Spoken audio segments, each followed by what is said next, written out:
안녕하세요, 박상우입니다. 여러분 혹시 이백이라는 당나라 시인을 아시나요? 두보와 함께 중국 역사상 가장 위대한 시인인데 월하독작이라는 유명한 시가 있습니다.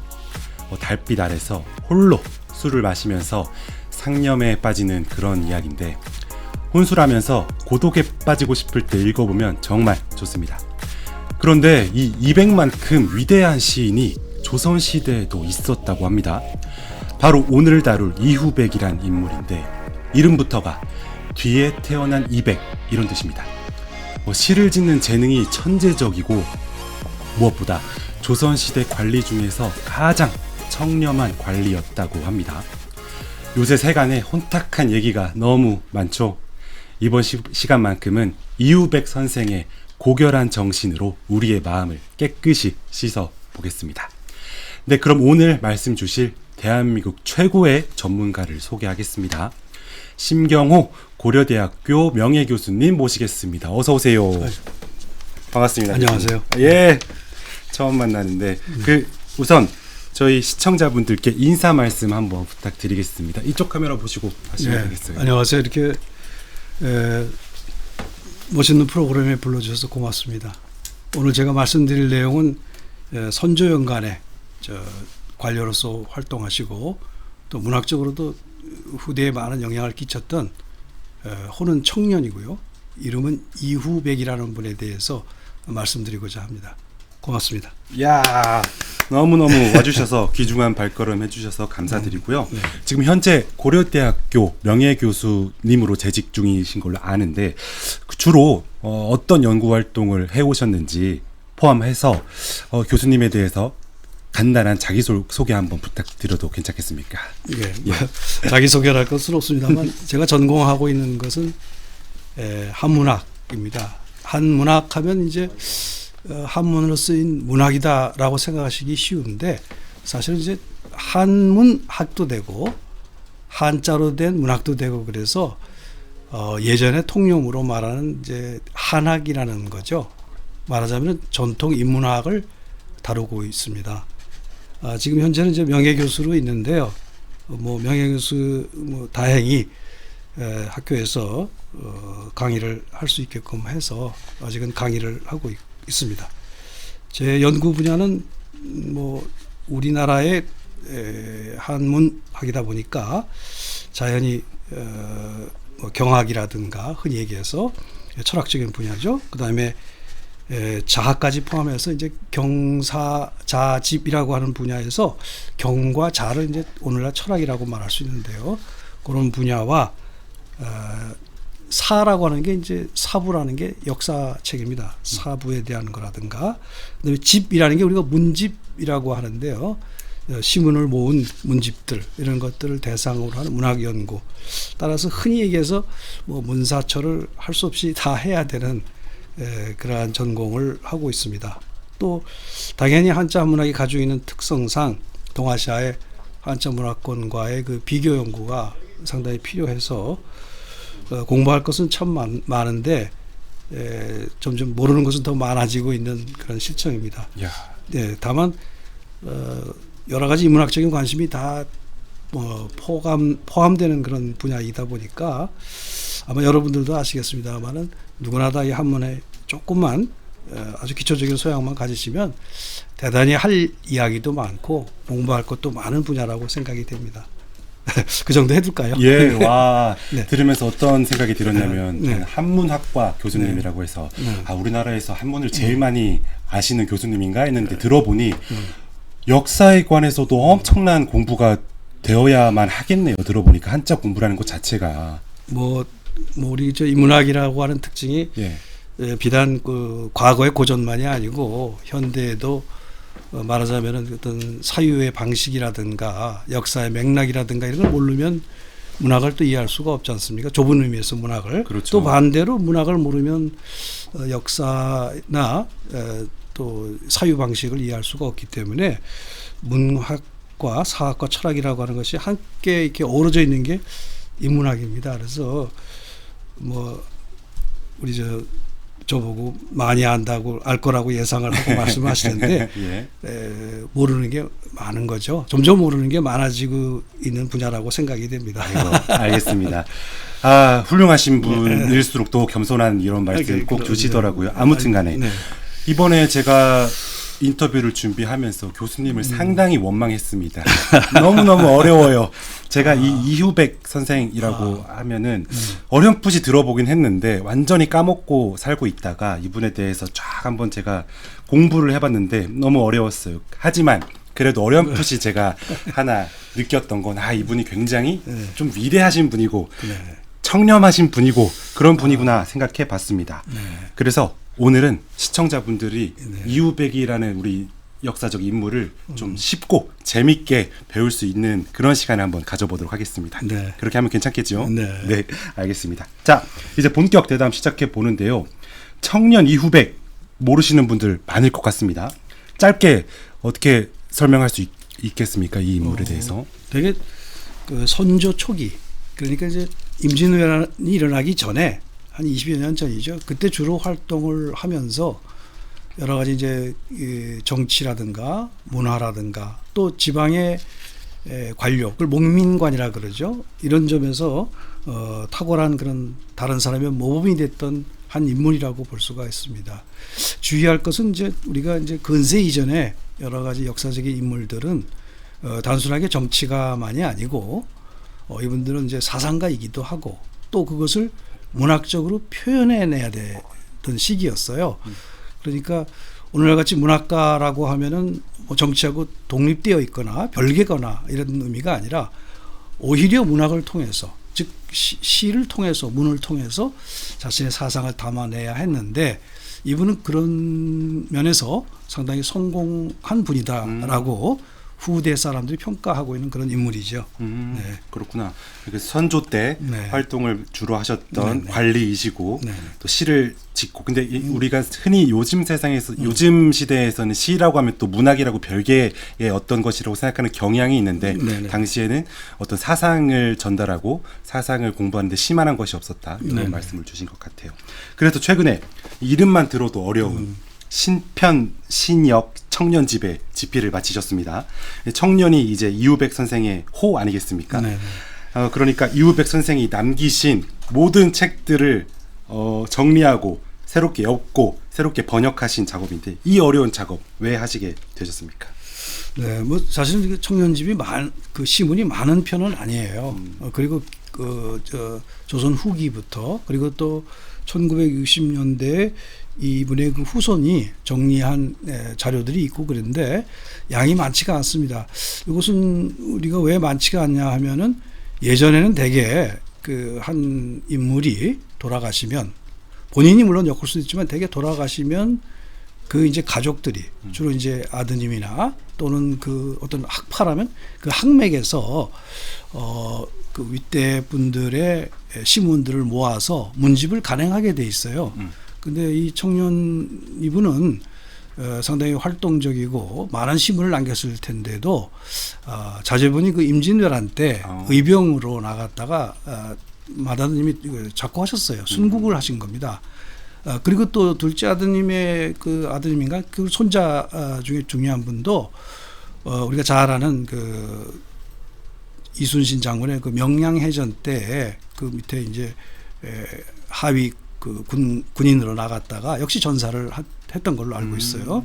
그 여러 가지 그 전쟁이라고 하는 것을 겪다 보니까 그 시문들을 모을 수가 없었죠. 그런데 이제 그게 이제 17세기, 18세기 되니까 집안도 조금 이제 경제적으로 어렵게 되고 그래서 쭉 못 내다가 그 이후에 이러면 안 되겠다 해서 엮었는데 그 당시에 이제 많이 모으질 못한 거죠.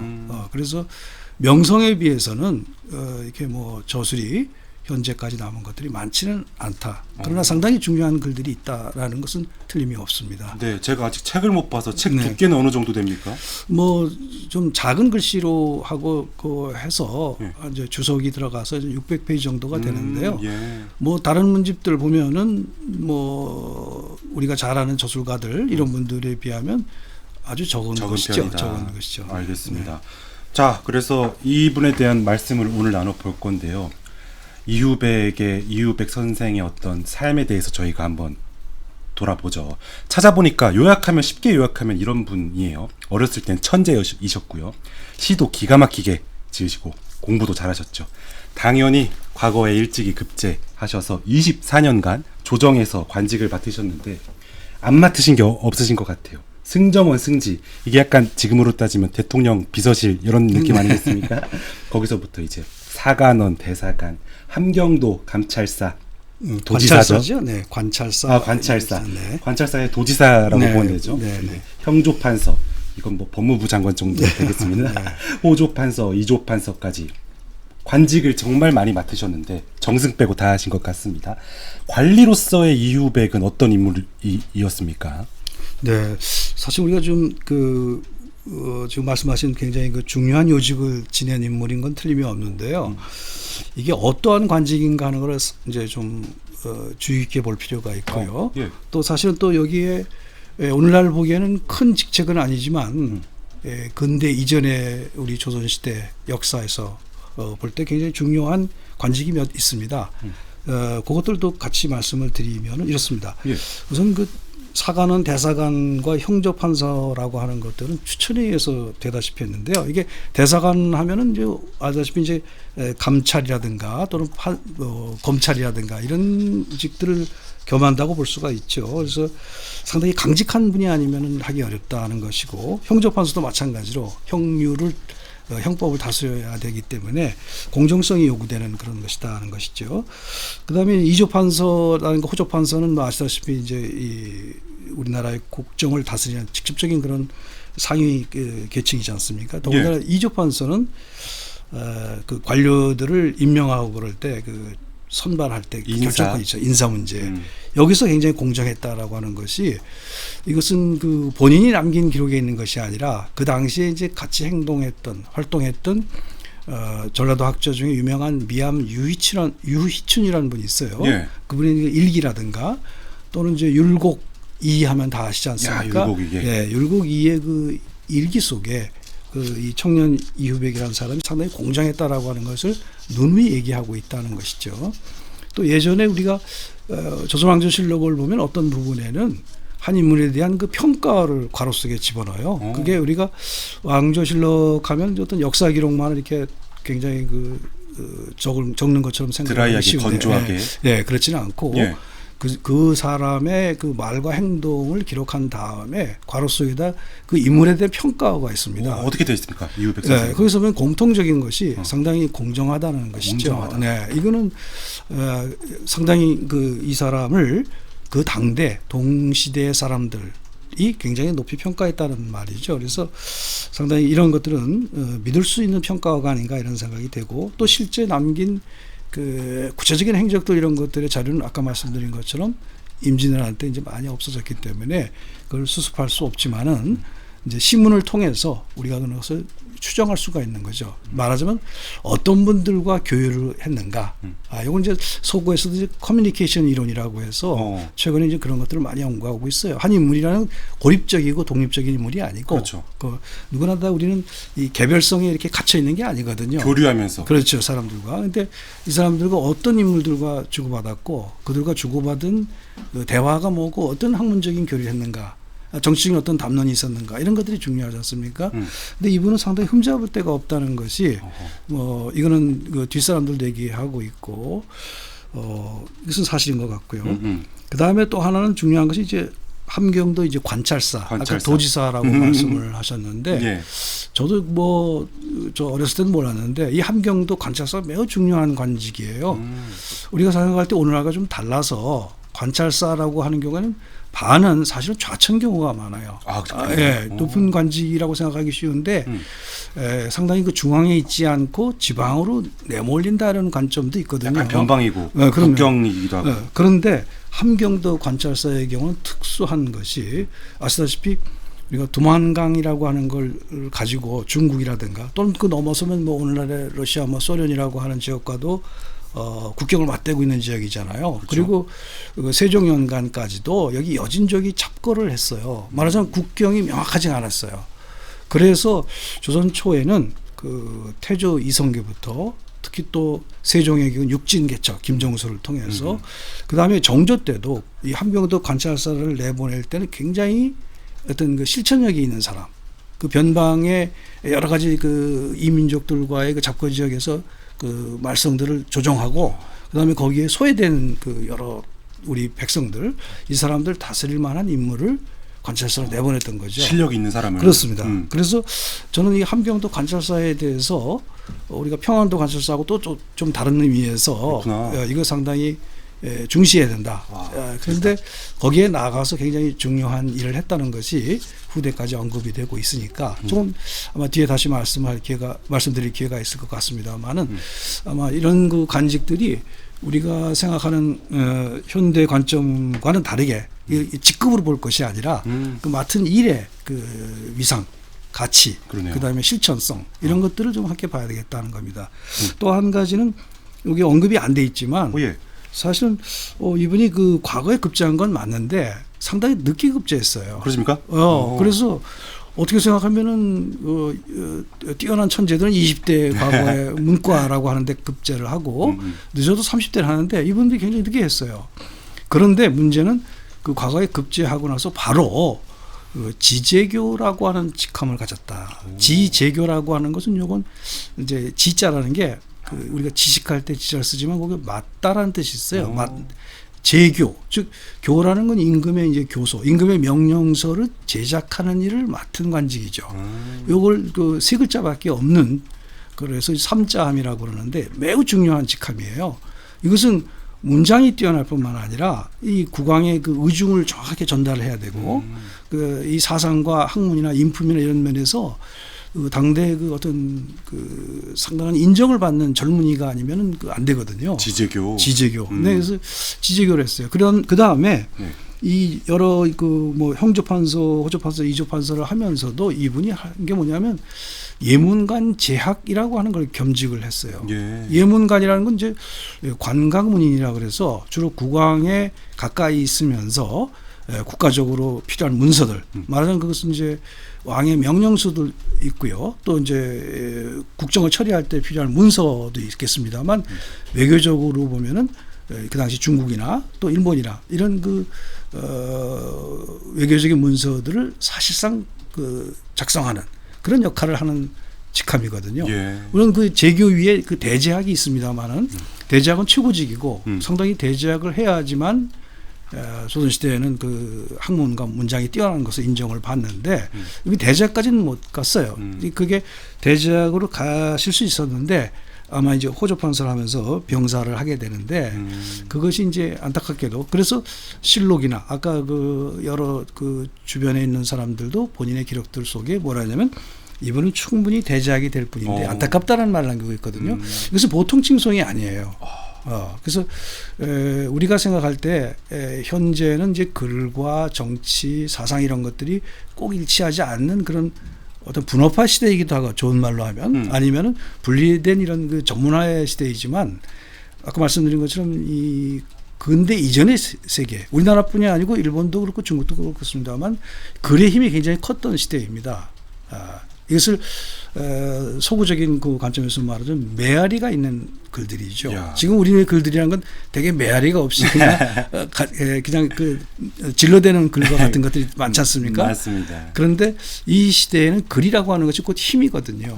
그런데 바로 그것에 요직을 젊었을 때는 지제교를 맡았고 또 예문관 50대 이후에는 이런 예문관 제학을 했다는 것은 그래서 그 남긴 글들이 몇 가지 중요한 글들이 있는데 예. 이것은 그 당시 그 국정의 운영에서 매우 중요하고 또 우리나라의 학문 철학사에서 중요한 글들을 이분이 남겼다는 것이죠. 네. 그러니까 이런 거네요. 정리하면 네. 물론 이분께서 상당히 위대하신 분이심에도 불구하고 정승도 못하시고 네. 대제학도 못하셨는데 그렇습니다. 맡아오신 이 관직의 성격을 우리가 네. 한번 이렇게 들여다보고 네. 또 아까 말씀 주신 지재교, 네. 예문관 이런 행적들을 봤을 때 네.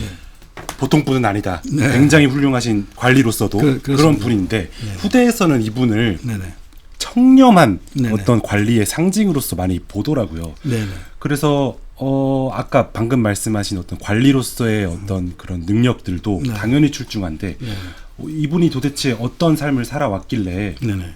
청렴한 정신으로 상징화되는 건지도 궁금하고 교수님 보셨을 때 이우백 선생께서 조선시대 청렴의 톱3에 드실 만한 분이라고 보시는지 어떻게 재밌게 제가 질문을 써봤습니다. 네. 그래서 이제 제가 뭐 어떤 분은 청렴하고 어떤 분은 아니다 이렇게 말씀드릴 것은 아닌데 이분이 이제 돌아가신 다음에 이제 청백리에 뽑혔거든요. 이거 굉장히 영예로운 건데. 조선시대 때도 그런 걸 뽑았습니까? 조선시대 원래 뽑은 거예요. 아. 근데 그래서 녹선한다 그러는데 청백리 안에 들어야 되는 거고 반대는 이게 탐욕스러운 관리들은 이제 탐장안이라 그래가지고 여기 들면 아주 이제 그 후손들도 아주 곤란해요. 그러네요. 네, 반대로. 근데 청백리 경우는 상당히 이제 인정받는 가문이 되는 거죠. 그런데 이분에 대해서도 말씀드리면 뭐 풍부한 자료가 있다면 이런 사례가 있다는 거 말씀을 드리겠는데 아까 말씀드린 것처럼 이제 율곡이나 이런 그 분들이 남긴 걸로 볼 때 우리가 사실을 믿을 수 있는 것이 아까 말씀드린 이제 결정적인 게 이조판서를 했다 그랬지 않습니까? 예. 근데 이분이 이조판서를 했다는 것은 인사권을 갖고 있는 건데 이분이 뭘 했느냐 하면은 주변의 그 젊은 관리들이라든가 자기가 이제 앞으로 이제 인사권을 발휘할 그런 대상이 된 인물들에 대해서 평소에 그 성적들을 몰래 작성을 하고 있었어요. 그러니까 이분의 그 각자의 그 성격이나 능력이나 또 학문이나 이런 것들을 평가를 하고 있었겠죠. 근데 어느 날 그 집안 사람이 찾아와 가지고 자기한테 관직을 청탁을 했어요. 예전에 사실 관직 청탁이 많았어요. 그런데 더군다나 집안 사람이 그러니까 보통 사람 같으면은 그냥 그걸 수용을 할 텐데 이분이 화를 내면서 자기가 지금까지 그 작성했던 그 비밀 장부죠 말하자면 이것을 보여주면서 너의 이름도 원래는 여기 있었다. 오, 훌륭한 사람이었네요. 그러니까 너가 가만히 있었으면 아마 내가 널 추천했을 수 있다. 그런데 너가 오늘 찾아온 걸로 봐서 이것은 도저히 안 되겠다. 그래서 그걸 밀리쳤다는 거예요. 근데 이게 한두 사람이 얘기하는 것이 아니고 실상 그와 같은 것을 했다. 그리고 또 왕조실록에서도 그런 얘기를 언급을 하고 있는 걸로 봐서 그 청백리라고 하는 것에 이제 뽑힌 이유가 역시 있었다 하는 것을 볼 수가 있죠. 그리고 또 실제로 아까 그 미암 그 유이춘의 그 일기에 보게 되면 그 관련된 사항이 조금씩 나오고 있거든요. 그 상당히 인사청탁이나 이런 것을 물리치고 공정성을 유지하려고 했다는 것은 틀림이 없던 것 같아요. 그러네요. 네. 확실히 범인은 아니시라고 느끼는 게 저 같았으면 그리고 대부분의 사람들은 그 찾아오신 사람이 못난 사람이 아니었던 거였잖아요. 훌륭한 사람이었는데도 찾아왔다라는 그 이유만으로 그렇습니다. 눈물을 머금고 이름을 지우는 그야말로 청백리의 상징이실 수 있겠습니다. 자, 그리고 전 이 부분 궁금하긴 했어요. 근데 쭉 말씀 주시긴 했는데 제가 관리로서의 이우백, 또 청렴의 상징으로서의 이우백 달아봤는데 교수님이 보실 때 이우백이라는 어떤 우리 조상님의 가장 큰 매력은 무엇입니까? 그래서 이 분이 그 두 가지가 있는데 굉장히 겸손하다는 거 하나하고 겸손. 그 다음에 제일 중요한 것은 어떤 자기가 어떤 일을 해야 될 때 스스로 담당한다는. 이건 이제 어려운 한자어로 자담이라고 그래요. 자담. 자기 스스로 담당한다. 우리가 보면은 저도 이제 뭐 이렇게 그 생활을 하다가 보면은 많은 역사적인 인물들도 우리가 이제 문헌을 통해서 접근하게 되고 또 현재 여러 정치가들이나 여러 인물들도 이렇게 간접적으로 직접적으로 이렇게 알게 되는데 보게 되면 사상이나 이런 학문이나 이런 데서 또 문학이나 이런 데서 뛰어난 분도 참 많죠. 우리 보면은. 그런데 결정적인 순간에 자기가 모든 욕을 먹을 각오하고서 내가 이건 꼭 해야 되겠다라고 해서 실천하는 사람은 그렇게 많지가 않아요. 용기도 있어야 되잖아요. 용기가 있어야 되겠죠. 그리고 그러한 그 특히 이제 과거에 아까 말씀드린 것은 글이라고 하는 것이 정치와 직접적인 민감한 거지기 때문에 어떤 글을 써야 한다라고 할 때는 대개 애들로 표현하거나 아주 뭐 많은 어려운 뭐 전고를 사용해서 옛날 이야기들 끄집어내 가지고 이렇게 돌려 말하고 그리고 뭐 겁이 나니 양비론이거나 뭐 둘 다 양쪽도 옳다라든가 말이죠. 이런 그 아주 애매모호한 그런 글들을 쓰는 경우가 많은데 야. 이분은 그 국가에서 필요한 가장 중요한 두 글을 이분이 직접 자기가 자담하다시피 제가 쓰겠습니다 하다시피 썼어요. 또 당연히 그 선조라고 하는 분이 우리가 선조를 생각할 때 임진왜란 전과 이후를 나눠서 얘기를 하는데 예. 선조의 그 능호가 그 목능입니다. 목능이라고. 예. 그래서 이제 역사에서 목능 성세라 그러면 선조의 임진왜란 이전 시기를 얘기하는데 목능 성세라 그럽니다. 아주 성대한 시절이다.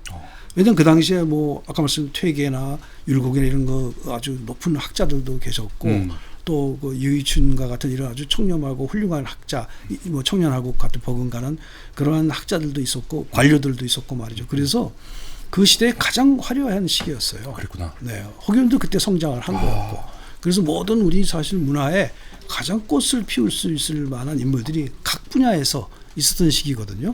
근데 거기서 전혀 꿀리지 않고 이분들이 그 동시대 다른 사람들한테 인정을 받았다는 것만 봐도 상당히 매력적인 인물이다라는 생각이 들어요.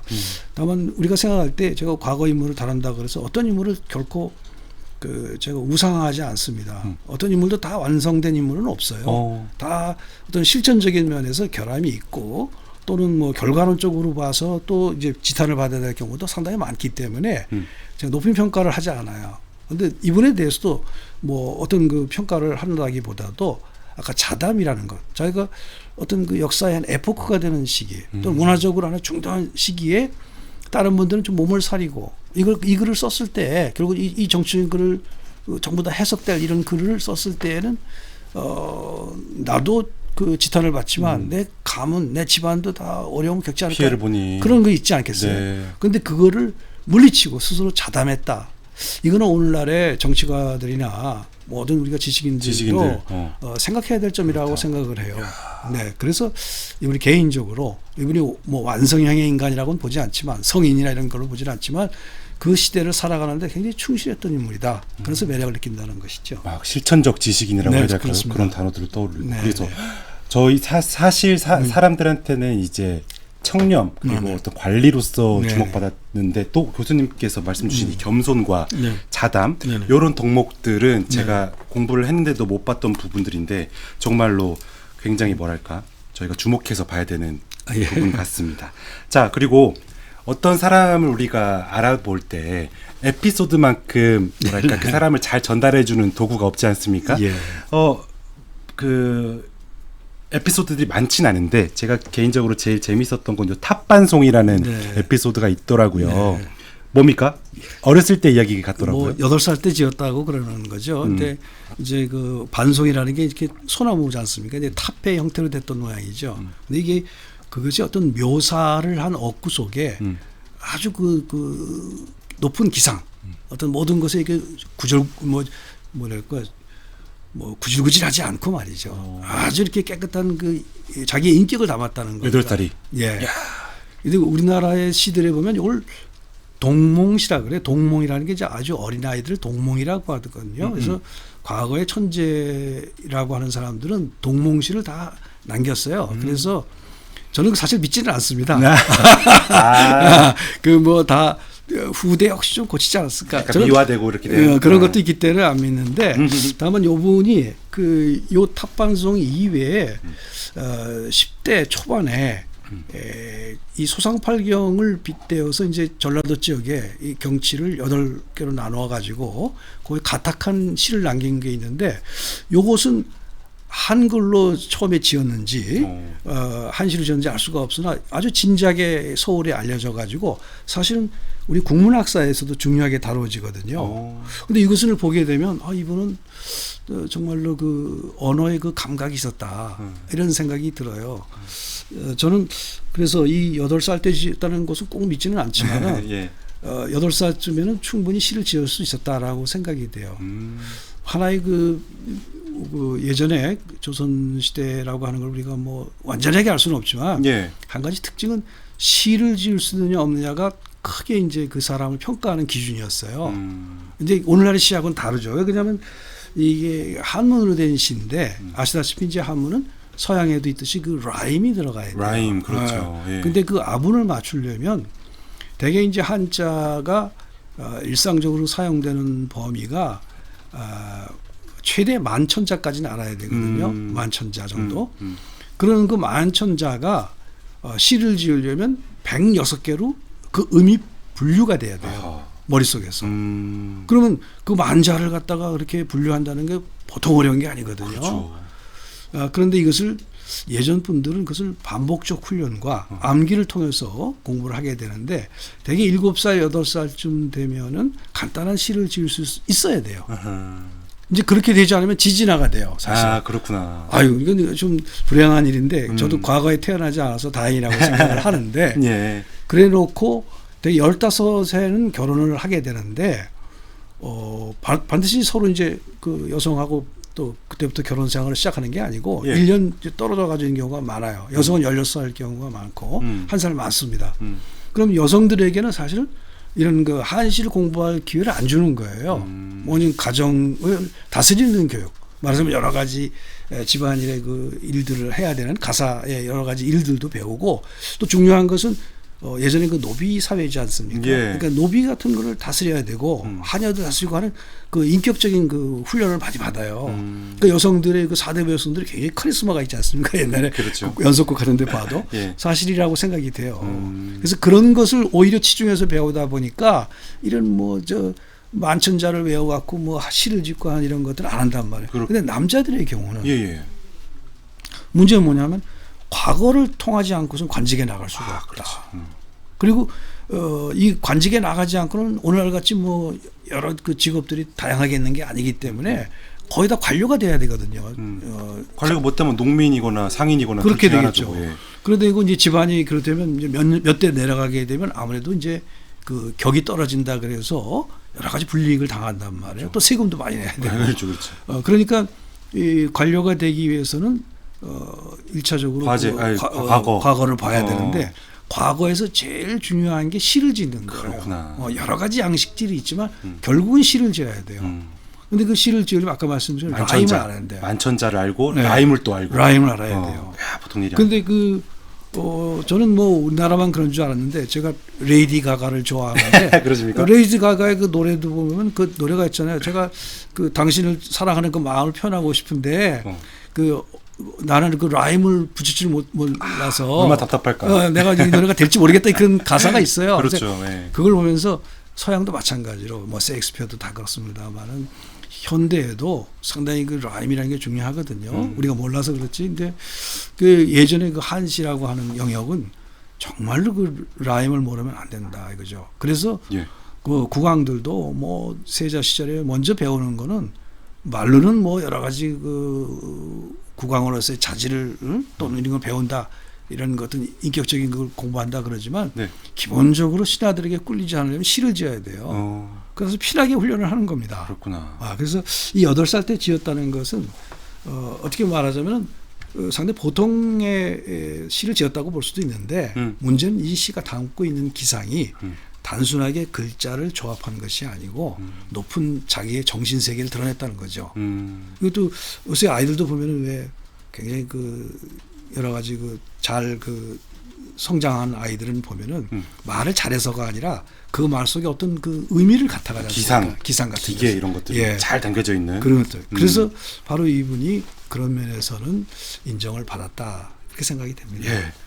이 탑방송이라는 이 에피소드가 유명해서 한번 제가 속 설명을 부탁드렸고 말씀 주신 것처럼 그때 진짜 지었는지 팩트 체크는 불가능하나 네. 그 당시가 이제 8살쯤 되면은 만천자를 한자는 무조건 거의 알아야 됐던 그런 시대였다. 자, 그리고 천재적인 어떤 시다. 이렇게 말씀 주셨고요. 그리고 또 말씀 주신 것처럼 사료가 많이 남지 않아서 그런가? 또 이후백 하면은 다른 것보다 이 어떤 후학들의 칭송이라고 해야 될까요? 자, 율곡이 우암 송시열, 네. 다산 정약용까지 이름만 들어도 후덜덜한 어떤 학자들로부터 칭송을 받았다고 들었는데 어떻게 이분을 칭송하셨는지 개인적으로 좀 궁금했습니다. 예. 네. 우선 율곡이는 이제 동시대 분이고 아주 가까운 분이었어요. 가까운 분이어서. 맞아. 네. 태어난 게 한 10년, 20년도 차이 네. 안 나던 것 같더라고요. 정치적으로 율곡이가 또 여러 가지 그 이제 동서분당이라고 하는 그 당파의 당쟁이 일어났을 때 아주 그 행동하기가 어려웠고 그럴 때 상당히 위안이 돼주고 또 그분의 그 기상을 꺾지 않게끔 하는데 상당한 일조를 했기 때문에 율곡이의 그 일기에 보게 되면 그 청년 유배를 상당히 높이 평가하고 있어요. 분명하게 그것은. 그다음에 이제 우암 송시라는 분은 이제 시대가 이분은 이제 아시다시피 효종 뭐 숙종 초 이럴 때 노론의 정치가로서 유명한 분이잖아요. 예. 근데 이분이 상당히 그 청년 이유백이 학문적으로도 뛰어나다. 왜냐하면 이분이 남긴 저서는 별로 없지만 이분들이 쓴 글들이라든가 또 이분한테 다른 사람들이 와서 여러 가지 그 당시엔 그 예라는 게 중요했어요. 예. 예라는 게 결국은 하나의 그 국왕을 중심으로 한 질서이자 사회적인 하나의 질서라고 볼 수가 있는데 그 질서에는 룰이 되는 그런 원리 이런 것들은 이제 여러 예론서에서 표현을 하고 있고 그것들의 논쟁이 이제 많이 벌어지고 있는데요. 이러한 것들에 대한 하나의 그 시발점이 될 만한 그런 여러 가지 예하게 밝은 그런 관점을 드러냈다 이런 얘기를 송실이 하고 있거든요. 근데 이분도 뭐 정치적으로 이렇게 여러 가지 평가가 찬반이 여러 가지 있었지만 상당히 공정하게 평가했다고 봐요. 왜 그러냐면 청년 유백에 남긴 여러 가지 그 왕비라든가 이런 분들에 대한 글들 이런 것들을 국왕이 이게 저술하게끔 이렇게 시킨 것을 봐가지고서 이건 굉장히 그 쉬운 일이 아니거든요. 그 글자 하나만 틀려도 곤란한 그런 건데 그래서 이 청년에 대해서 우암성 씨는 그런 예하게 밝은 학자적인 면모로서 이렇게 학자적인. 이 다산 정약하고 상당히 이걸 이렇게 뜻밖인데요. 왜냐하면 약간 당쟁이 있은 다음에 다산하고 이 청년하고 당색이 약간 좀 달라요. 그런데도 우리가 아시겠습니다만 그 목민심서라고 하는 그 다산 정약용의 가장 명저라고 볼 수가 있죠. 또 지방관이 가져야 할 덕목에 대해서 맞습니다. 거기에서 바로 이 청년 이후백이 이 함경도 관찰사로 가서 했었던 행적에 대해서 공정하게 평가해야 된다. 그리고 굉장히 예찬을 했어요. 아주 하나의 논문입니다. 목민심서 전체에서도 한 인물에 대해서 하나의 행적에 대해서 이렇게 길게 쓴 논문은 드물어요. 그렇군요. 네, 왜냐하면 목민심서라는 게 아시다시피 이 사례집인데 이런 것 그 중국의 사례도 많고 또 우리나라 사례도 많고 그런데 이러다 보니까 그 사례에 대해서 그 요약적인 그런 표현들이 많지 한 인물에 대해서 그 논증식으로 이렇게 한 것들은 많지 않거든요. 그런데 이 청년 이후백에 대해서 이 함경도 관찰사에서 가장 중요한 역할이 뭐냐면 그 당시에 눈으로 본 여러 백성 민중들 이 사람들의 삶이 너무 궁핍해 있다. 예. 그런데 대부분 아까 말씀드린 것처럼 이 관찰사 중에서도 이 함경도 관찰사는 바로 이렇게 여러 그 이민족들하고도 접경 지역이고 우리나라 국경에 또 그 확보하고도 관련 있는 굉장히 군사적으로 중요한 지역이기 때문에 여러 관찰사들은 대개 그 백성들의 삶보다는 우선 그 곳간을 좀 충실하게 하자 이런 쪽으로 많이 했던 것 같아요.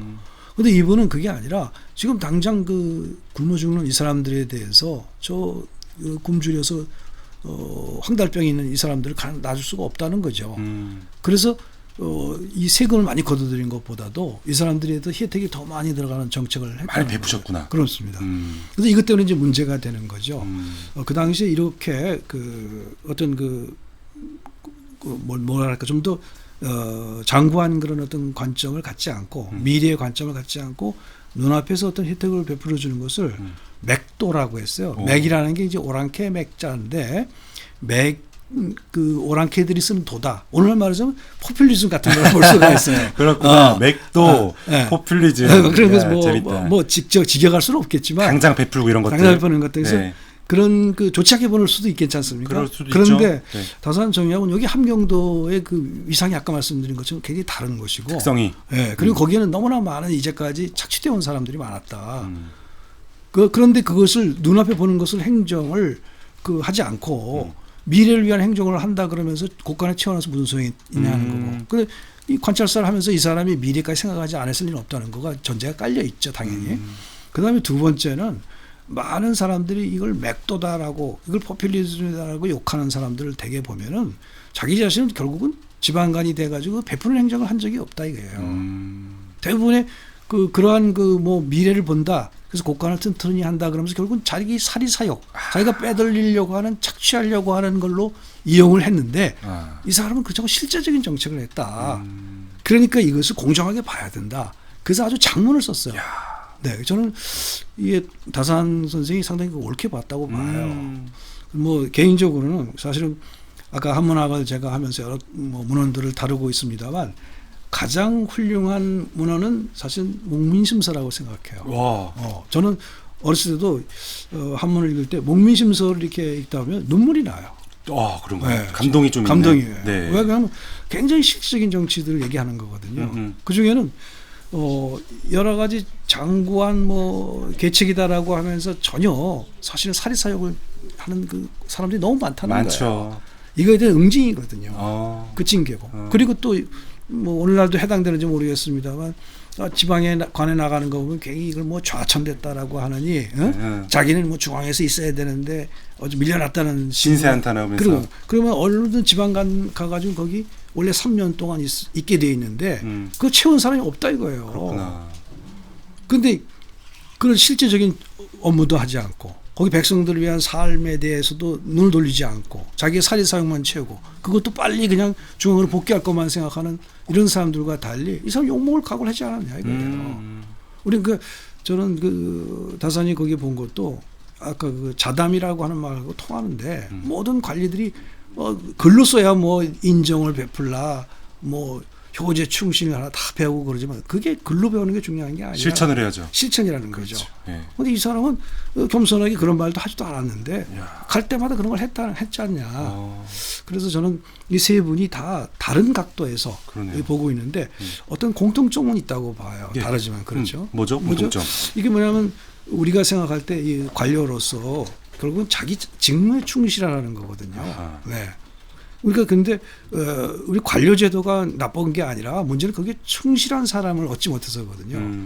요거는 그래서 보면은 다산이 쓴 그 글 중에 그 용인론이라는 게 있어요. 사람을 사용하는 논쟁. 결국은 가장 중요한 건 정치에서는 용인입니다. 어떤 사람을 쓰느냐예요. 용인, 인사, 뭐 다 비슷한 얘기죠. 근데 이거는 아주 평이한 것 같으면서도 이거는 논어에서부터 얘기되는 거거든요.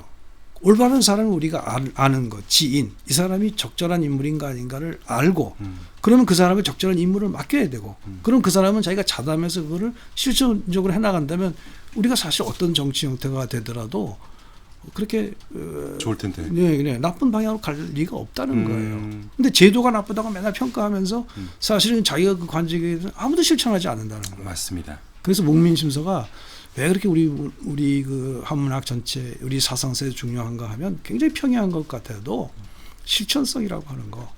그거는 뭐 높은 관직이든 낮은 관직이든 관계 있는 게 아니에요. 누구나 자기 직분에 대해서 충실해야 한다는 걸 얘기하고 하는 거고 그 목민간의 사례를 들어서 얘기하고 있는 것이죠. 그렇군요. 네. 야, 쭉 들어보니까 제가 봤을 때 아무래도 이 목민심서 다산 때문에 오늘날에 이렇게 이후학을 저희가 인정하고 존경하고 배우고 있는 것 같다 이런 느낌이 싹 들었습니다. 자, 그리고 쭉 달려봤는데요. 제가 질문한 것 외에 교수님께서 혹시 들려주고 싶은 뭐 이후학 선생에 관한 어떤 이후백 선생님. 죄송합니다. 이후백 선생에 대한 어떤 일화가 됐든 아니면 어떤 사상이 됐든 뭐 아무거라도 말씀 주시고 싶은 거 있으면 말씀 주시겠습니까? 예, 아까 말씀드린 것처럼 이분이 보면 첫째로 아주 중요한 정치적인 글들을 썼다. 근데 그 정치라는 건 이제 문학과 다 관련되는 건데요. 뭐냐면 요분이 쓰신 글 중에 우리 문화에서 아주 기원이 달라지는 새로운 에포크, 새로운 시대로 들어가는 것을 선언하는 글이 있어요. 하나는 정치적으로 이 명종 초에 있었던 을사사화라는 을사사화 압니다. 아주 지독한 그런 사화가 있었죠. 네.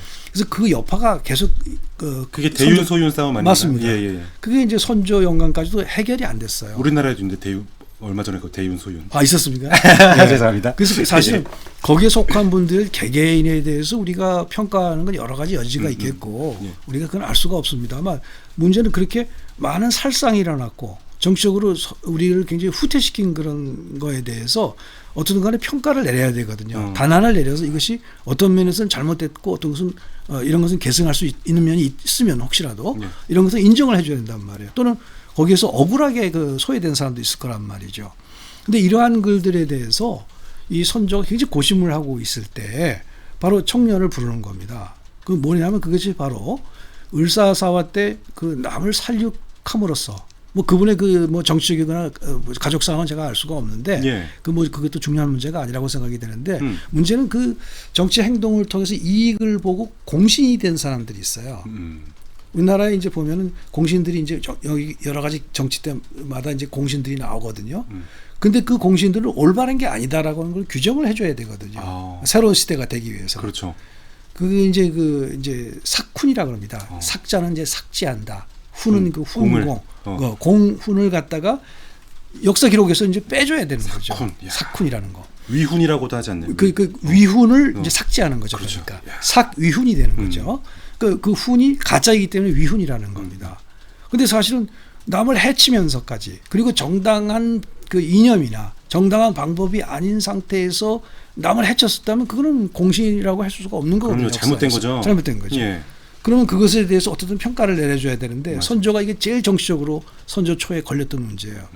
근데 이것을 하기 위해서는 왕이 명령서를 내는단 말이에요. 그게 교서거든요.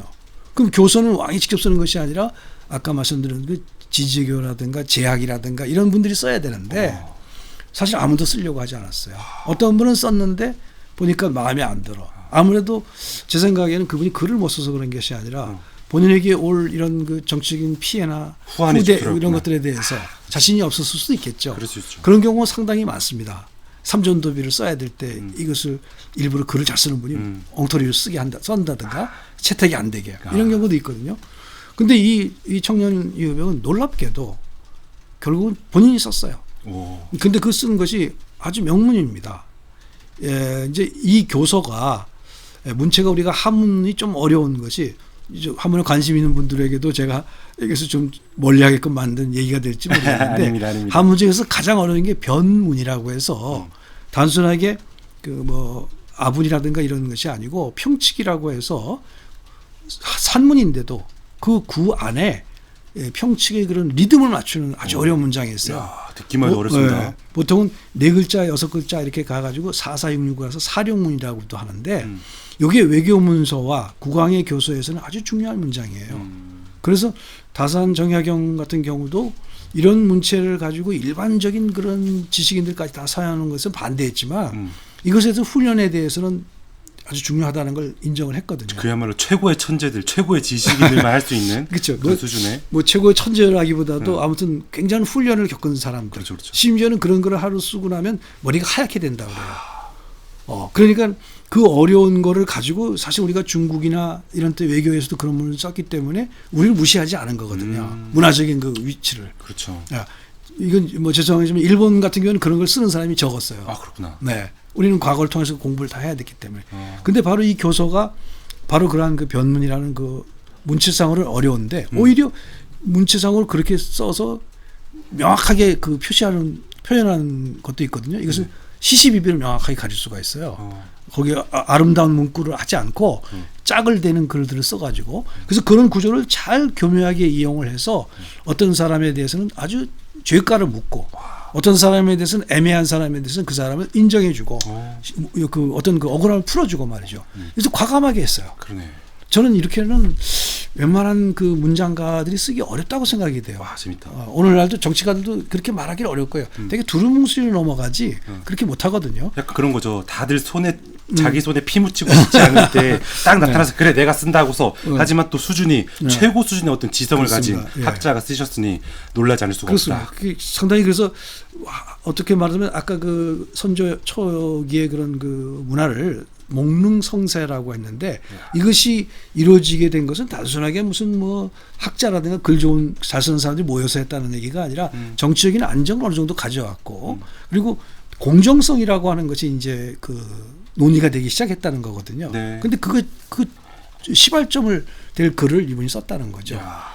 그게 또 하나가 중요한 것이 예. 역시 선조가 상당히 그 중요한 일을 한 건데요. 그 임진왜란이라고 하는 참 어떻게 생각하면 좀 전란 때문에 그분이 그 여러 가지 평가에 그 곡절이 있습니다만 예. 초기에는 상당히 현명한 정치를 하려고 했던 것 같아요. 또 한 가지가 뭐냐 하면 우리나라가 결국은 주작이나 유학을 받아들여, 그러니까 유학과 주작을 받아들여서 우리의 이데올로기로 삼고 학문적인 그런 공통 교양으로 삼았는데 결국은 중국의 학자들만 위대한 게 아니라 공자라든가 뭐 주자만 위대한 것이 아니라 물론 공자는 하나의 뭐 신성시대들 인물로서 생각이 되었지만 역시 우리나라 학자들 가운데에도 독자적인 학문을 해서 우리 학문을 해서 우리의 그런 그 도학이라고 할까 철학을 했던 분들이 있지 않냐. 예. 이분들에 대해서는 문묘에 종사를 해야 된다. 문묘라는 건 이제 제사를 지내는 거죠. 예. 성윤관에 가면 이제 그 공자를 모시는 대성전이라고 있습니다만 예. 그 공자의 옆에 역시 공자하고 뭐 동격은 아니지만 거의 그 우리나라의 독자적인 그런 학자나 철학자나 그 인격자들로서 숭배해야 될 사람을 사람을 겁니다. 그런 분들이 누구 있습니까? 그러니까 이제 그거 보면 예. 선조연간에 이거를 이제 미암 유이춘이라고 하는 분하고 예. 청년 유백이라는 분이 사실은 두 사람이 했다고 봐야 되는데 그 전체적인 편집은 이제 저 미암 유이춘이라는 분이 했어요. 근데 이분들이 바로 뭐냐면 뭐 김갱필이라든가 뭐 조광조라든가 그 살인파들 아닌가요? 아니 그 살인파들이지만은 네. 이제 조광조 이런 분들 그 이제 중종연간에 활동했던 네, 분들이죠. 네, 네. 그런 분들에서부터 이제 회제 이현적이라고 하는 분까지 예. 이렇게 해서 네 분을 이제 김장생을 이렇게 뽑았어요. 김장생이 아니라 그 네 분을 이제 뽑아가지고 예. 이분들이 에 대해서 이제 문묘에 종사하기로 이제 됐는데 이거를 처음에 명칭을 뭘로 할 것인가. 유선이라는 게 유학자들 가운데 이제 선배 이런 뜻인데요. 뭐 선생 이런 뜻이죠. 근데 이거를 우리나라의 유학자들이기 때문에 책명을 모아야 될까 해서 미암윤이 처음에 생각했던 것은 무슨 해동 유선록이라든가 해동, 동국 이런 뜻이거든요. 동국. 이게 뭐냐면 이것은 중국을 어디까지나 중심에 두고 중심이죠. 예. 우리나라는 그 옆에 바다를 연방. 건너서 해동이거나 그렇죠. 동국에. 근데 무슨 얘기냐? 청년이 그게 아니라 이거는 우리나라 국조다.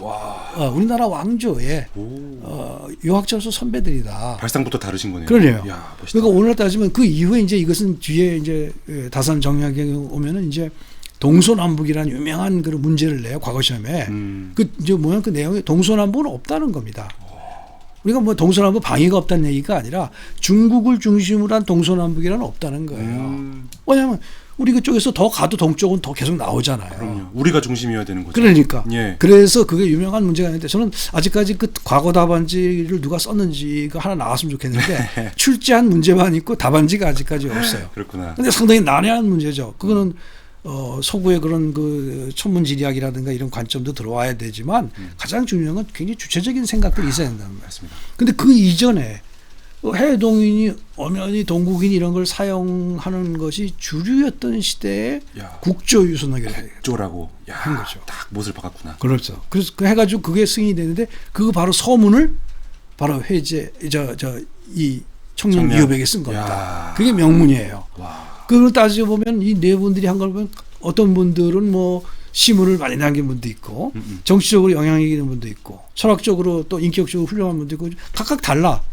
그렇지만 왜 우리가 이 네 분들을 우리나라의 훌륭한 유학자로서 선정을 하고 이분들을 모셔야 되는가라는 걸 굉장히 설득력 있게 쓴 거예요.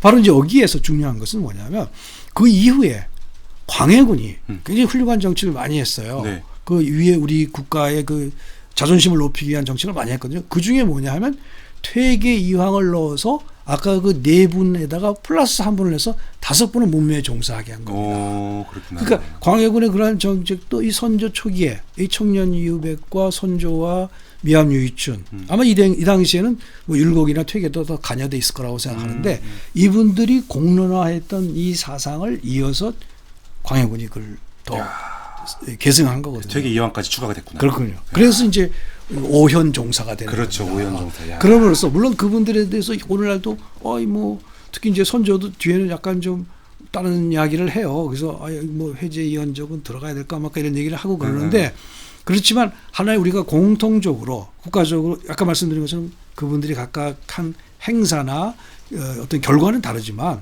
우리가 왜 공통적으로 이분들을 추억을 해야 되는가 하는 이걸 만들어야 돼 틀을. 그럼요. 그것이 이제 이어졌다는 게 중요한 거거든요. 우리 역사라고 하는 것은 바로 이렇게 만들어지기도 하는 거거든요. 꼭 필요한 일이죠. 그렇죠. 네. 근데 그것에서 가장 중요한 그 서문을 바로 이제 청년 유협에게 씀으로써 문제의 소지를 싹 없앴다는 거죠. 야. 그래서 한 가지는 정치적으로 가장 문제가 됐던 그 을사사화의 청산이라는 문제를 이 정치적인 글을 통해서 자담을 통해 가지고 아주 멋지게 그걸 제시했고 이념을 국가 이념을 그다음에 하나는 우리나라 철학사나 우리 학문사에서 중요한 우리 주체적인 학문에 우리 민족사에 그 봐서 이분들은 정말로 성과 있는 분들로서 인정할 수 있다라고 하는 것을 공론화한 것을 모아서 이분이 서문을 썼다는 것이죠. 쉽게 말해서 교통 정리를 딱 해준 거네요. 해준 거죠. 그래서 그런 게 있었기 때문에 후기에도 이것이 흔들림이 없이 우리 문화에 대한 자긍심을 갖게 된 뿌리가 아니었는가 이런 생각을 해봅니다. 그야말로 오늘 청년에 대해서 모르고 있었던 상당한 내용들을 알게 됐습니다. 자, 이제 대담이 슬슬 막바지로 가는데요. 아무래도 시청자분들께서 뭐랄까 시문이라고 해야 될까요? 그 청년의 어떤 시 하나 정도는 교수님께서 또 이렇게 알려주시면 기억에 남으실 것 같아서 찾다가 절구가 유명한데 이게 사실 절구가 시 제목이라고 하긴 그렇고 일종의 형식인 거잖아요.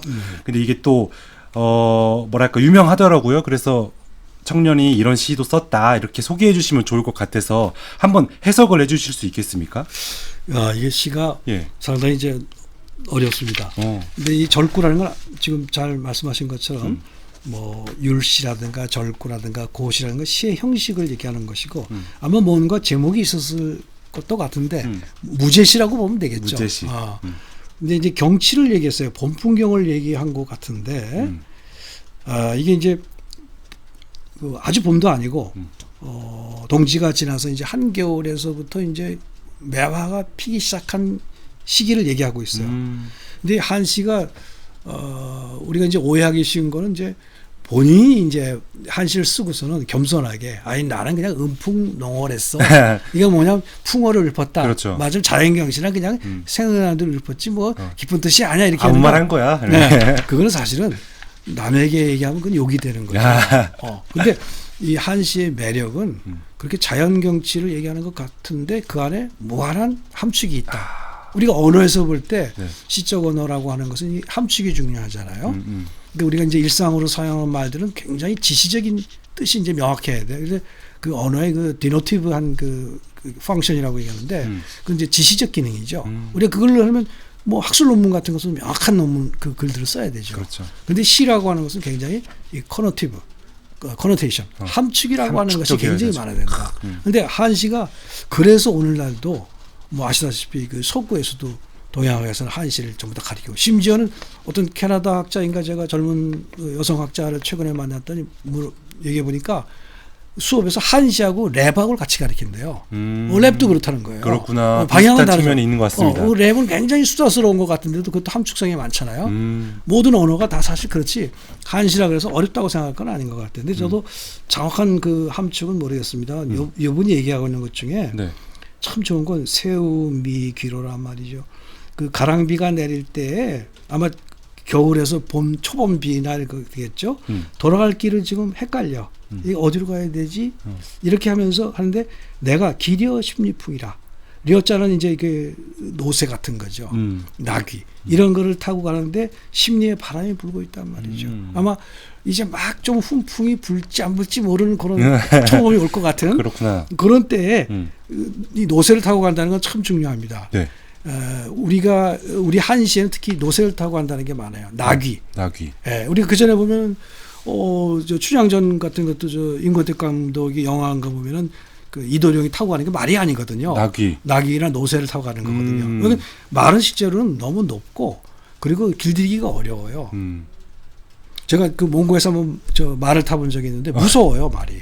일단 빠르잖아요 너무. 그리고 달리지 않아요. 왜 사람을 눈치를 보고 나를 제어할 수 있는 사람인지 아닌 걸 보고 떨고요. 그렇구나. 그래서 제가 말을 못 달렸어요. 그리고 말이 그 눈초리가 굉장히 무섭습니다. 근데 낙이나 노새는 아마도 우리가 잘 그렇게 그 숙련된 그런 그 잘 노련한 그런 뭐랄까 길들이는 사람들에 의해 가지고 우리가 사용하는 그 말보다도 노새가 더 타기가 쉬웠던 것 같아요. 편안하고 또 양반들이 노새는 아기를 많이 탔어요. 그렇구나. 예. 근데 여기서도 중국 시에는 사실 기마가 많이 나오지 노새는 많이 안 나오거든요. 여기 기렴인데 기려 16풍. 그러니까 완전히 한국적인 풍이에요 이게. 심지에 그 바람은 불고 말이죠. 근데 가랑비는 내리고. 근데 돌아갈 길이라고 하는 말도 참 중요하죠. 돌아간다는 말이 어디로 가는 걸까? 그래서 이 돌아가는 말 속에는 그러니까 이분이 언제 쓰신 걸 알면 더 정확한데 이 귀로라는 말이 우리 귀걸이에서 하는 말도 있듯이 우리가 자기 고향으로 돌아간다는 의미도 있고 이제까지 가지고 있던 아주 번다한 그런 관직 생활을 놓고 간다는 의미도 있거든요. 그렇죠. 그래서 이 귀가 상당히 그 한자에서는 중요한 단어입니다. 귀 하나가. 근데 그 이 귀를 헷갈린다는 말 속에도 역시 이래야 될까 저래야 될까 우리가 생각할 때 아직까지 관직에 있어야 될까 아닐까도 생각할 수도 있고 이쪽으로 가야 될까 저쪽으로 우리가 되게 보통 우리가 살아간다는 것은 그런 헷갈림 속에 있거든요. 그렇죠. 근데 이거를 5글자로 탁 보여줬어요. 새우 귀로긴 위기로. 한데 내가 과연 이 길이 맞는 걸까?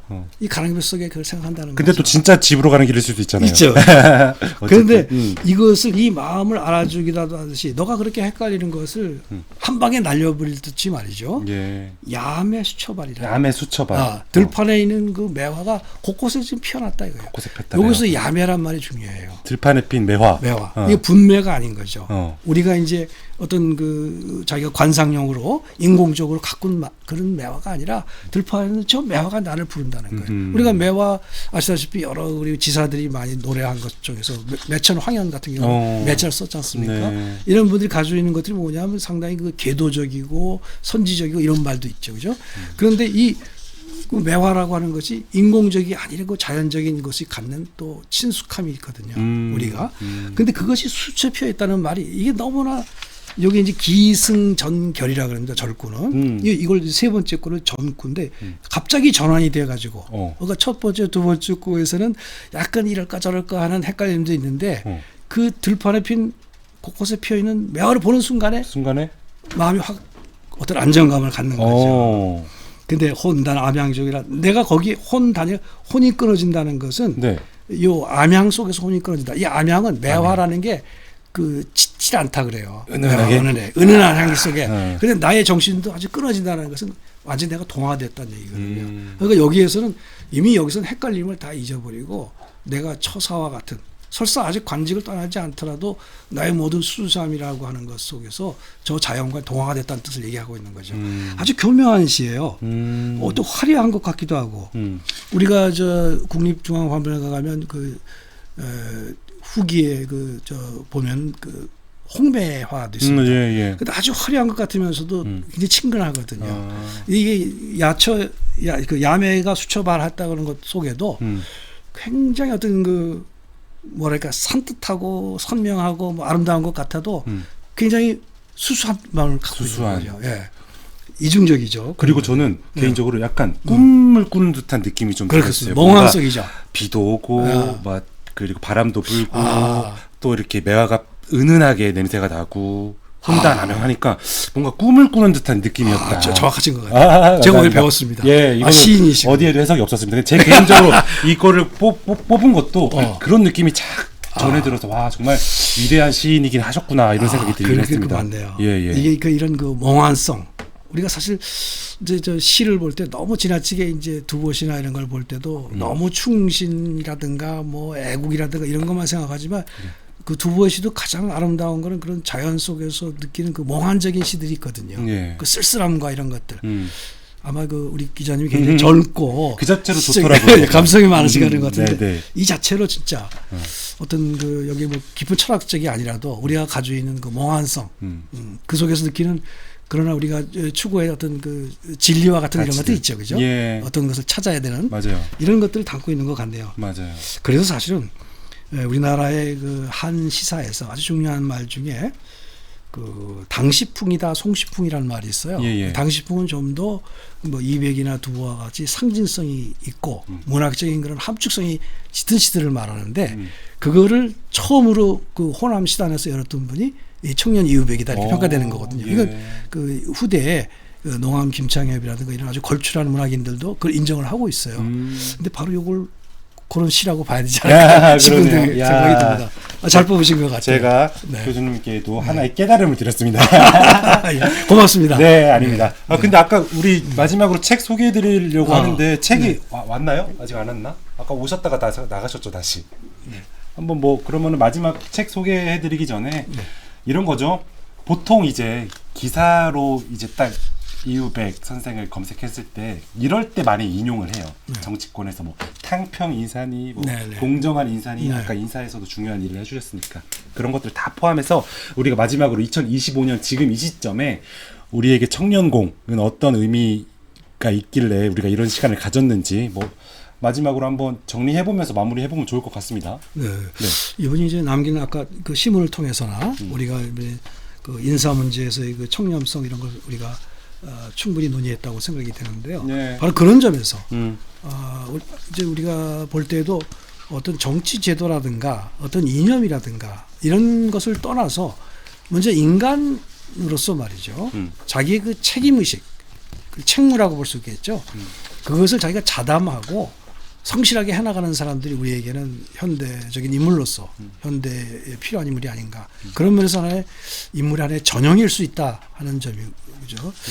제가 또 오늘 사실 말씀을 드리지 않았지만은 또 우리가 한 가지 중요한 점은 이 청년 이후백을 포함해서 선조 초에 활동했던 여러 인물들이 임진왜란이라는 그 전란 때문에 신문들이 많이 남아있지 않아요. 그런데 서구의 그 여러 가지 그 문화 이론에서 그 커뮤니케이션 이론 같은 걸 생각할 때도 한 시대를 구성하기 위해서는 그 자료가 많지 않은 것 같은 그런 인물들도 어떤 그 인맥과 어떤 관계 속에서 어떤 활동을 했는가 하는 것을 구체적으로 부각시켜야 우리 문화가 좀 더 풍부하고 의미가 살아나지 않을까. 앞으로 AI 시대일수록 더욱더 그런 것이 필요하다고 봐요. 단편적인 것이 아니라 종합적이어야 되고 연상이 돼야 되고 인연을 맺어야 되고 관계를 맺어야 된다고 생각이 돼요. 근데 청년은 굉장히 그런 면에서 이 당시에 그 율곡이와의 관계, 미암 유이친과의 관계 이런 것을 볼 때 우선 호남권의 문화를 굉장히 정착시키고 새로운 형태로 발전시킨 인물로서 거론돼야 될 뿐만 아니라 선조 연간의 그 목릉성사라고까지 후대에 표상될 만큼 중요한 시기를 일궈낸 인물로서 다른 인물들과 어떤 관계 속에서 이런 행동을 할 수 있었을까 하는 것들을 앞으로 탐색해야 될 인물로서 저는 중요한 인물이 아닐까 생각이 됩니다. 단편적으로 볼 것이 아니라 입체적으로죠. 바라볼 필요가 있다. 자, 그래서 마지막으로 초반에 저희가 이 책을 소개해드리려고 했는데요. 바로 이 책입니다. 저 선생님께 한번 드려보고 이걸 이제 이번에 집필을 하신 거예요. 이거 특집으로 이제 모신 건데요. 이게 구성이 어떻게 되어 있습니까? 전체적으로 전체적으로 보면은 그 앞부 신편신역이라고 했던 이유는 이번에 이제 관계된 여러 가지 이제 글씨라든가 여러 가지 뭐 묘역이라든가 이런 사진이 물론 있고요. 그다음에 이제 그 3분의 2 정도는 이분이 남긴 시문들을 이제 새로 번역을 하고 제가 이제 해설을 또 중간중간에 필요한 해설들을 했습니다. 아까 말씀드렸듯이 이분들하고 관계를 맺었던 여러 인물들의 관련성, 그 다음에 동시대 인물의 평가 이런 것들을 보기 위해서 동시대 인물들이 이분에게 주었던 시문이나 이런 것들을 좀 더 추가를 했고요.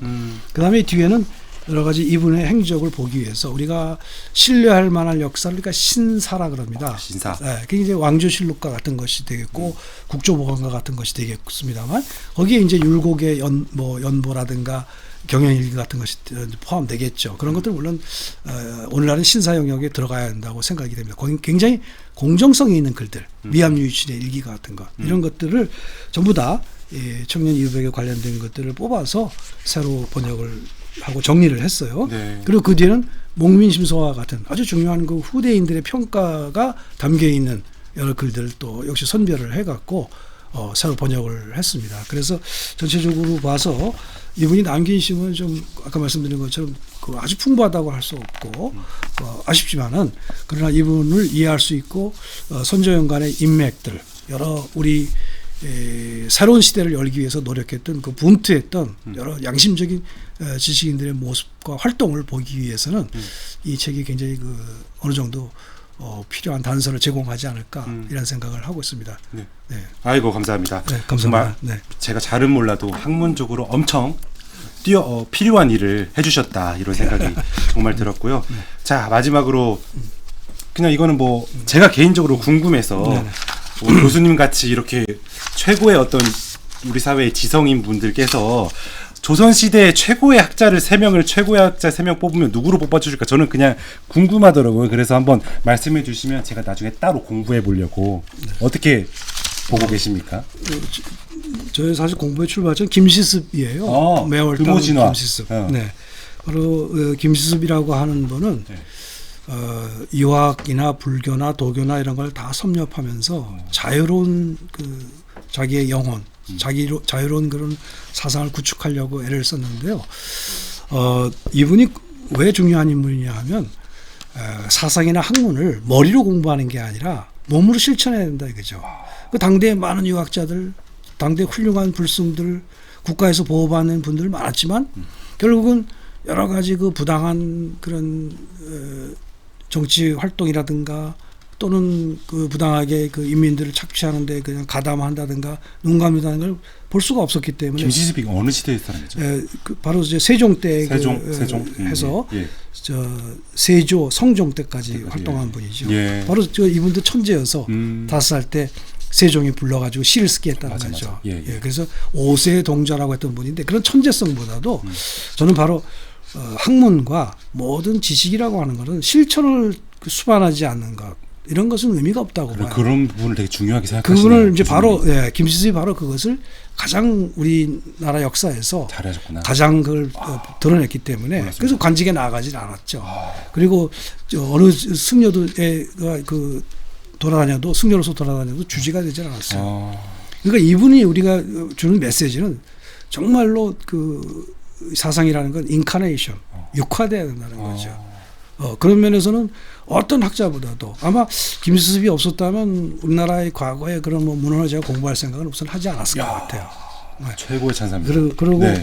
그 다음에 이제 들 수 있는 분은 성호 이익. 성호 이익은 이제 성호 실학자 질서. 아니신가요? 실학자죠. 네, 근데 실학자 부르지만 제가 정조 맞나? 일반적으로 우리가 성호라고 할 때 그 실학자기보다는 성호 이익은 성호 질서라든가 여러 그 책이 있지만 성호 사설. 제일 중요한 게 성호 사설입니다. 예. 이 사설이라는 건 바로 우리나라에서 가장 철학적인 그 수필집이라고 봐야 돼요. 그 잡다하게 여러 가지 한 3,100항목 정도 성호 사설 주석까지 합치면 있는데 이 항목 중에서는 온갖 그 자기의 그 사유와 실천적인 문제에서의 그런 미흡한 점에 대한 자기 반성, 그 현대 정치에 대한 아주 그 날카로운 비판을 담고 있어요. 그러니까 어떤 그 경학이나 철학이나 학문에서의 그 어떤 바로잡아야 될 문제들 그걸 변정이라고 볼 수가 있는데 그 다음에 과거 역사 인물에 대해 정당한 평가. 우리가 어떤 뭐 종파라든가 뭐 당파라든가 어떤 과거의 이념에 집착해서 평가할 것이 아니라 그 사람의 역사적인 그 맥락에서의 활동을 보고서 새로 평가해야 되는 그 상론이라는 걸 상론이라고 합니다.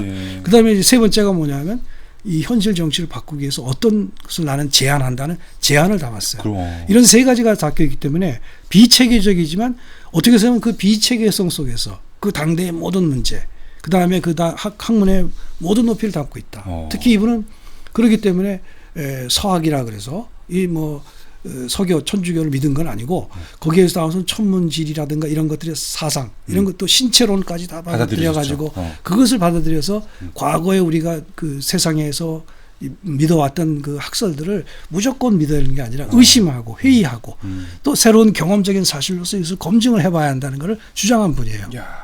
굉장히 중요한 건 파블로보다도 100년 전에 그 쇠똥구리, 말똥구리라고 하는 게 그 쇠똥구리가 굴러가는 두 마리가 암수가 아니라는 거죠. 친구도 아니라는 거예요. 한 놈이 그걸 굴려가는 걸 뺏으려고 하는데 이것을 우연히 보니까 두 마리가 협력관계처럼 보인다는 거예요. 파블로의 곤충기가 바로 그 얘기거든요. 파블로보다 100년 전에 그걸 얘기하셨어요. 그러니까 이거 뭐냐면 경험을 해본 사람, 관찰을 해보지 않으면 안 되는 거예요. 그래서 이 성호의 경우는 그 학문적인 치밀성 이런 것보다도 체계성보다 비체계적이지만 학문이라고 하는 것이 실천적으로 어떤 의미를 가져야 되는가 이런 세 가지의 그 카테고리를 우리에게 제시해줬다. 굉장히 어려운데 뭔가 재밌습니다. 네. 마지막 분 누구십니까?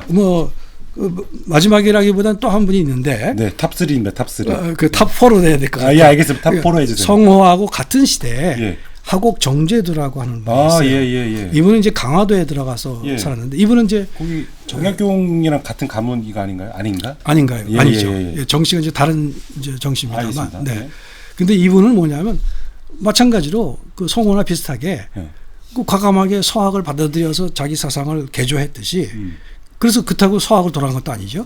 마찬가지로 이 하곡 정제도라는 분도 원래 안산에 살던 분인데 네. 이분이 그 강화도로 들어갔어요. 그래서 이분이 뭘 했냐면 양명학이라고 하는 걸 양명학, 받아들여서 예. 그걸 받아들여서 그렇다고 해서 양명으로 돌아가는 것이 아니라 결국은 조선의 주체적인 학문을 하기 위해서는 우리가 진실돼야 된다. 모든 이 가짜 학문을 하고 이데올로기를 갖다 내세우는 사람들이 마치 이것을 자기 학문인 것처럼 하지만 자기 이념인 것처럼 아니라 빌려온 거라 이거예요. 근데 마치 자기는 이것을 독점하고 있는 시 하고 있는 것은 안 된다는 거죠. 다 빌려온 건데. 네. 예. 근데 그것에 대해서 과감하게 양명학도 마찬가지로 이거 빌려온 거기 때문에 이걸 집착할 수는 없어요. 그러니까 여기에서 끊임없이 문제를 제기한 거죠. 그래서 그 후손들이 이제 강학파라는 학문을 형성하게 되는 강화학파. 예, 맞아요. 결정적인 계기가 됐어요. 네. 그래서 이분들은 정치적으로 굉장히 그 탄압을 받았기 때문에 많은 연구가 돼 있지는 않지만 최근에 또 많은 연구가 돼 있는 걸로 알고 있습니다. 그다음에 이제 마지막으로 이제 다산 정약용이죠. 역시 다산 정약용은 빠질 수가 없죠. 예, 이제 앞에 있는 이분들의 모든 학문을 보면서 어떤 체계성을 가져야 된다. 이 다산의 학문의 결국은 체계성이에요. 차겠어. 예, 우리가 근대적인 그런 서구의 체계성까지는 아니더라도 사실 뭐 거기까지가 아니라는 말이 아니라 그것과는 다른 형태의 체계성을 이제 모색을 한 거죠. 그러다 보니까 상당히 많은 오래 사셨는데 80대까지 사셨는데 그 만년에도 오히려 앞에 있던 학문을 모든 걸 수정하면서까지도 계속해서 끊임없이 공부를 했어요. 우리는 세계 어떤 나이가 들면은 은퇴해야 되고 정리해야 되는 관념을 갖는데 이것이 아니라 끊임없이 자기 자신을 개선해야 한다는 거죠. 왜냐하면 자기의 모든 이제까지 학문이 아직도 체계적이지 않다는 거예요. 그래서 우리에게 결국 궁극적으로 나아가야 될 길들을 이 네 사람들이 보여주고 있지 않는가. 야, 다산은 그래서 방금 그러한 이유 때문에 저서도 그렇게 많으신 것일 그렇죠. 테고 단군 이래 최고의 천재라고 또 불리지 않습니까? 그래서 천재라고는 보지 않는데요. 그렇습니까? 노력가죠. 노력가다. 네, 네. 목민심서 같은 데도 보면 그러니까 전부 다 그것도 보면은 그 어떤 그 수열에 의해 가지고 딱 정돈을 해놨지 않습니까? 야. 근데 아까 성호나 이런 분들에 대해서 존경하지만 그분이 3100학문이라 되는 것을 굉장히 어떻게 말하면 분류 체계가 정해지지 않은 채로 이렇게 있고 그다음에 각각의 논의에 대해서도 변정하기도 하고 상론하기도 하고 재현하기도 하기 때문에 그 논리적인 체계를 못 갖추고 있다. 네. 근데 나는 그렇지 않고 경학은 이렇게 구성을 하겠다. 야. 그래서 목민간에 대한 그 질타하는 그런 이렇게 구성하겠다. 자기가 다 스스로 체계를 만든 거예요. 예. 저는 오늘날의 학문이 가야 될 길도 사실 어떤 하나의 단일한 체계보다는 그와 같은 현실적인 그 감각 또는 어떤 학문적인 아주 순수성의 이런 그 다양한 국면이 있지 않습니까? 예. 그거에서 맞는 체계를 찾아 나가야 한다고 그렇죠. 생각해요. 그래서 이런 위대한 내분이 있기 때문에 우리 고전 문헌이라든가 고전 문화라고 하는 것이 고전 인문학이라고 하는 것이 현대에도 메시지가 있고 울림이 있고 그러네요. 그게 하나하나 글들이 살아있는 것 같아요. 네. 요새 제가 공부를 안 해서 스스로 조금 그렇게 생각하고 있었는데 이번 기회에 이 네 분에 대해서는 제가 한번 열심히 공부해 보도록 하겠습니다. 고맙습니다. 자, 이렇게 해서 오늘 대담 아주 숨가쁘게 달려왔고 아주 너무너무 유익한 시간이었는데요.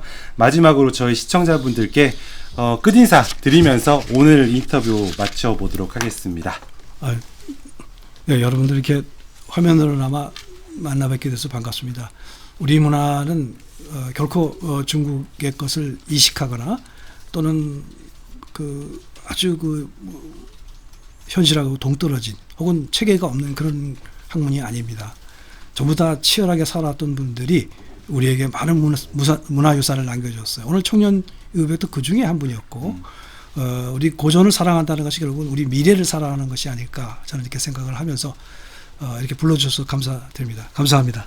야, 오늘 귀중한 말씀 너무너무 감사드리고 오늘은 청년공 특집이었지만 또 다음 좋은 기회가 있을 때는 오늘 말씀 주신 이 네 분 비롯해서 그분 특집으로 또 한번 저희가 모실 수 있으면 좋겠습니다. 네, 오늘 이렇게 해서 센터뷰 방송 마치도록 하겠습니다. 시청해 주셔서 감사합니다. 재미있게 보셨다면 구독, 좋아요, 알림 설정까지 꼭 눌러주세요.